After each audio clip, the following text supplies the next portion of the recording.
నమస్తే దోస్తులు, ఇవాళ అయితే శ్రీరామనవమి సందర్భంగా అయితే మన గోసంపల్లి గ్రామంలో అయితే ఒక 1000 మందికి వంట చేయడానికి అయితే నేను వచ్చేసిన. ఇక్కడైతే మనకు సాములు అలాగే మన అన్నలు అయితే అందరూ మనకైతే సపోర్ట్ చేస్తున్నారు.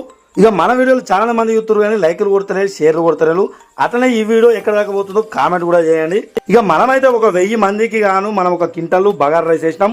అట్లనే ఒక 20 కిలోల వైట్ రైస్. ఇక కూరలు వచ్చేసి అయితే మసాలా వంకాయ ఒకటి, మునిక్కాయ సాంబార్ ఒకటి, అలాగే కొద్దిగంత టమాటా రసం కూడా చేసాం. ఇక మన అన్నలు అయితే మనకైతే ఫుల్ సపోర్ట్ ఇచ్చారు, మంచిగా ఒక పని అయితే చేసేసారు. ఎందుకంటే ఎంతైనా మన పల్లెటూరుగా అందరు కలిసిమెలిసి ఇలాగే పని చేసుకుంటారు.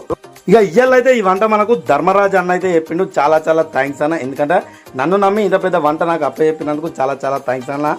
అలాగే ఇంకెవరికైనా వంటలు కావాలంటే మన నంబర్ అయితే ఇక్కడ ఇస్తాను, ప్రతి ఒక్కరు నన్ను కాల్ చేయొచ్చు. మన ఖానాపూర్, కడం, జన్నారం, నిర్మల్ ఎక్కడైనా అవుట్డోర్లకు వచ్చి కూడా చేయడం జరుగుతుంది. మన వీడియో నచ్చినట్లయితే ప్రతి ఒక్కరు సబ్స్క్రైబ్ చేయండి, షేర్ చేయండి, లైక్ చేయండి.